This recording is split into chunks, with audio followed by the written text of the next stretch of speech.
Des micro-cravates sans fil à 5 € chez Action, mais est-ce que ça vaut vraiment le coup? Dans la boîte, il y a le mode d'emploi, un câble USB-C double pour recharger les deux micros en même temps, les deux micros et le récepteur à brancher en USB-C. Ce type de micro sans fil est super intéressant si vous faites des vidéos pour les réseaux, mais aussi si vous faites des visioconférences pour que votre voix soit la plus intelligible possible. Quand vous faites des enregistrements et que vous utilisez le micro de votre téléphone ou de votre caméra, ce micro sera assez loin de votre bouche et va capter tous les sons environnants avant votre voix, mais il va aussi capter l'écho de votre pièce, car le son de votre voix aura le temps de rebondir sur les murs avant d'être capté par le micro de votre caméra. Ce micro-cravate est tout indiqué car il va rapprocher le micro de votre bouche et la qualité sonore va instantanément être améliorée. Le micro est assez standard, c'est un modèle que l'on retrouve pour 15-30 € sur Amazon. Ils sont plutôt légers, nous avons le corps du micro sur lequel se trouve la prise USB pour la recharge, la pince pour l'accrocher à votre vêtement, un bouton pour l'allumer et une petite LED pour indiquer qu'il est allumé. Il y a aussi une bonnette en mousse préinstallée pour atténuer le vent. Ce genre de bonnette est plutôt efficace dans une brise légère,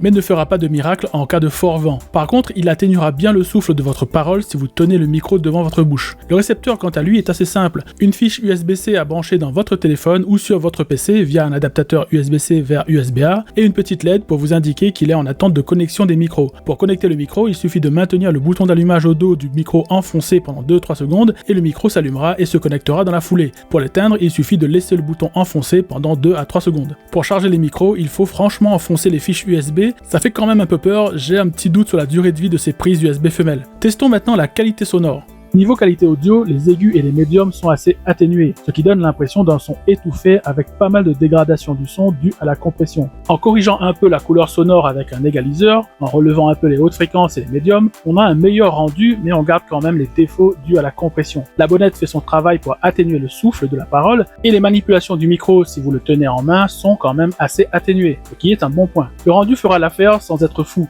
mais franchement pour 5 € ça pourrait suffire, le temps de mettre de côté pour un modèle plus performant comme les Boya, Rode, Holy Land que l'on trouve sur Amazon entre 50 et 100 €.